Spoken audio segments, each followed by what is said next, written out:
Hey everybody, Aaron Blaise here. And a couple weeks ago, the guys and I were sitting around talking about how we can bring more content to our YouTube channel. And being that I'm an animator, we started thinking that bringing some more animated content would be a lot of fun. We could create a character and monthly do some animation and show it to you guys and go over the process of it. And while doing that, we can bring to life a character. The first thing I started thinking about was, what was it going to be? Well, I think I want it to be an animal. I love animals. And if I'm going to sit and animate this character from month to month, I want it to be something that I love to do.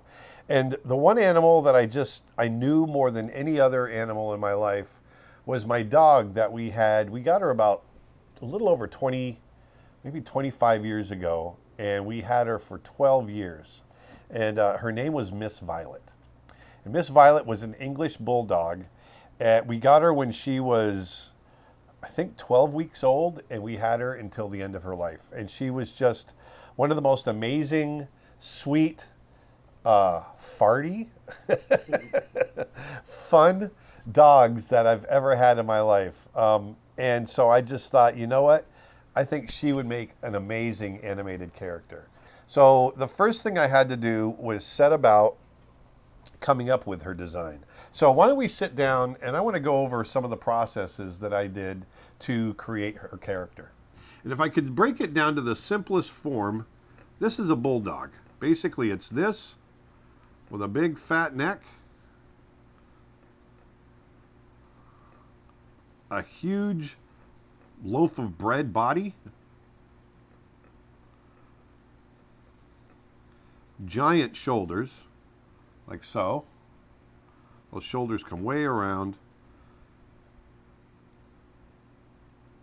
Little legs, like so. And feet.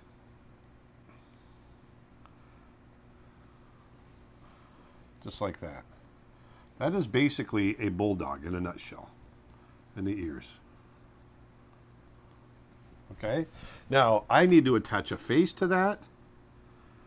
And I need to get character. Okay? So that's where the first thing that I do when I'm creating a character that's going to be animated, I want to get that personality across in my drawings. So that's what I start to do. I want to get that in the face.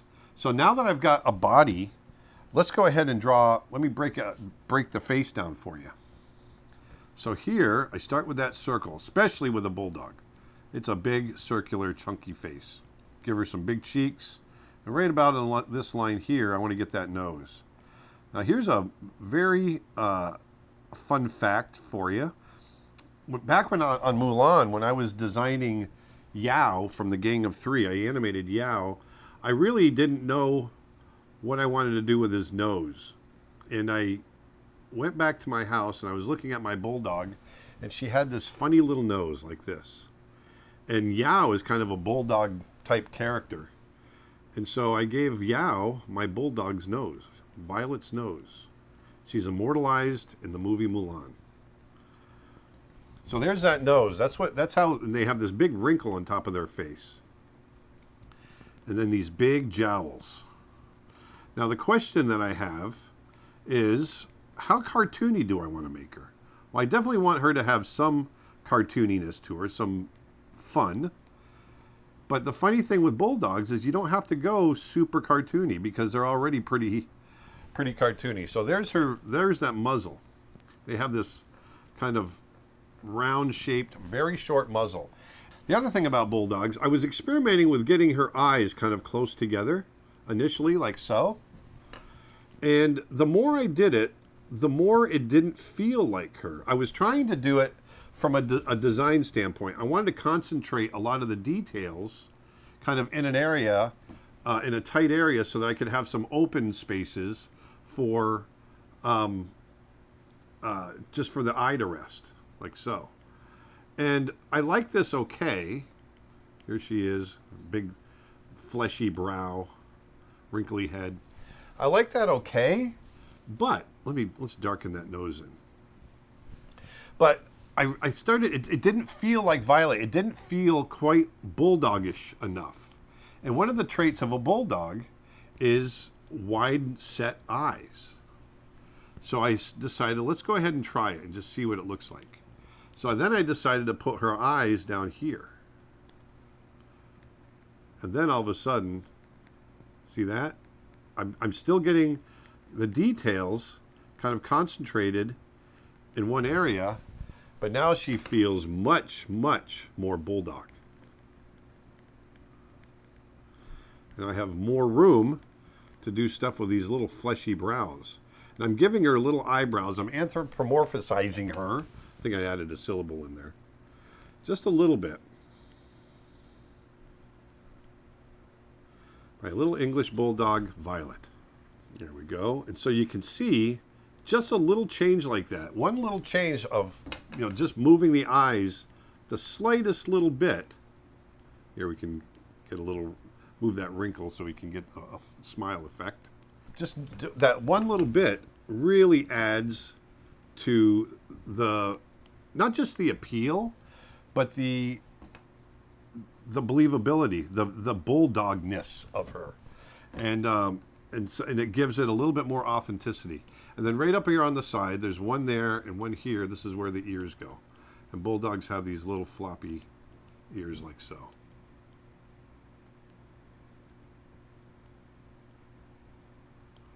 There we go. So there, in a nutshell, is Violet. Now, obviously, I did a lot of drawings to get to this point. But I really wanted to break it down for you on how she came to be. And if I lock in certain areas, like knowing where the cheek is here, that tells me where the nose is going to be. There's certain things like that, and then how the nose is related to the eyes.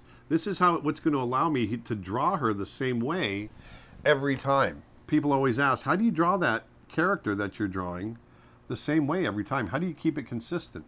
Well, I think about her, first of all, in three dimensions. It's not just a drawing, it's actually a form. That form is in my head. And so all I'm really doing is describing that sculptural form in 3 dimensions that's in my head and translating it into 2 dimensions for the paper. So now that I've got her head, let's take that over here, let's shrink it up. So now let's try doing a full body expression. When I'm drawing, I'm thinking very loosely and I'm thinking about form, and I want all that form to fit together. And I know dog anatomy enough, which is important, that I can come in and have some fun with it and not worry about if I'm drawing it right or not. And I know her, like I said, her form enough, and a bulldog's form, that I can turn it around in space. There we go. Those big jowls. I can get her tongue hanging out maybe. But I go very loose like this. This is, and I want to make sure that I'm getting all of the fat and everything else. I think about her jaw underneath, because she has that. And there's that eye set low, like I was talking about earlier. That ear, we'll get that ear flying back like so. Maybe the other ear up here. I don't like that tongue hanging out. I think I'm going to just do this. We'll get that, and we'll get that jaw. So I think that's a cleaner look right there.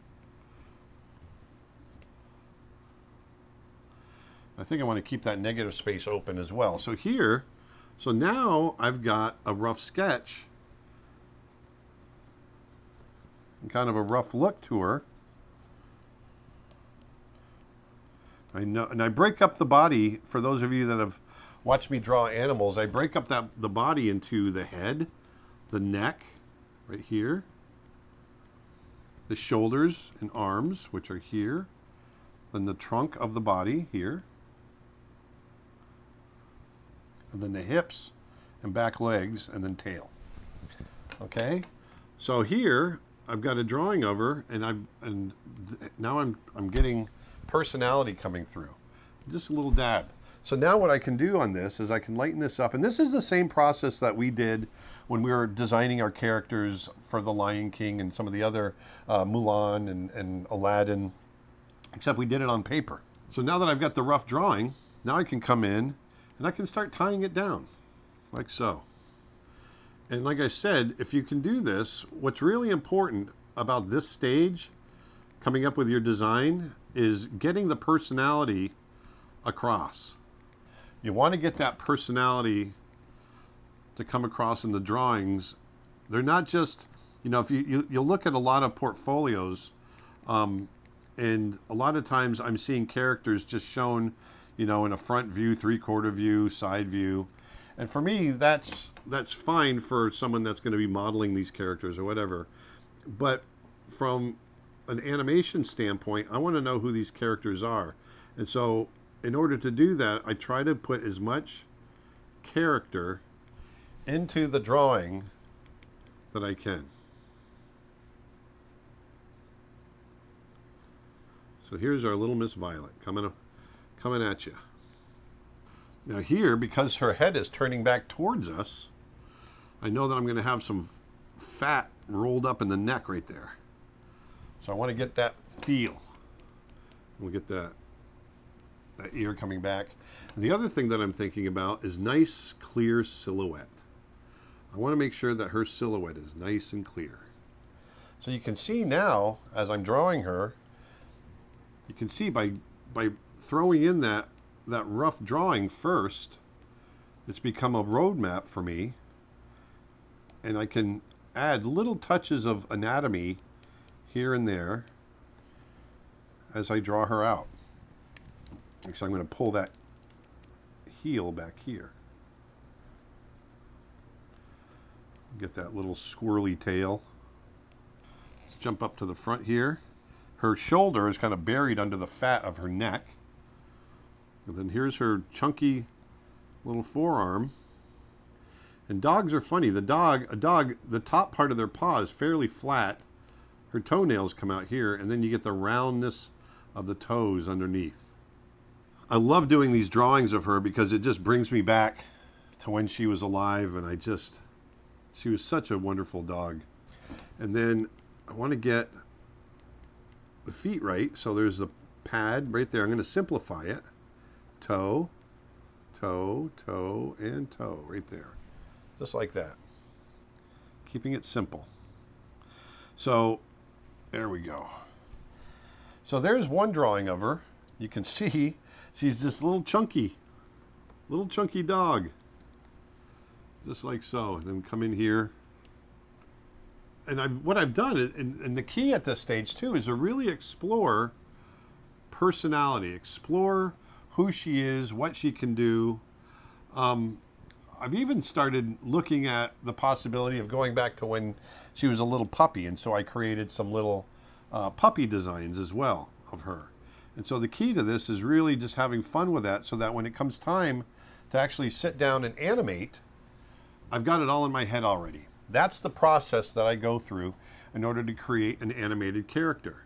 It's sitting down, thinking about the character in reality, understanding the anatomy, which is very important, and then going in and stripping away all the parts that you don't need and leaving the parts that say, in this case, bulldog.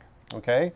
So I'm really excited about this. I'm really excited for you guys to see it and to see the animation. And so next week, I'm going to start talking about thumbnailing, getting ready to create an animated shot. So until next week, go out there, put some beauty back into the world, keep on drawing, and I'll talk to you later. Thanks.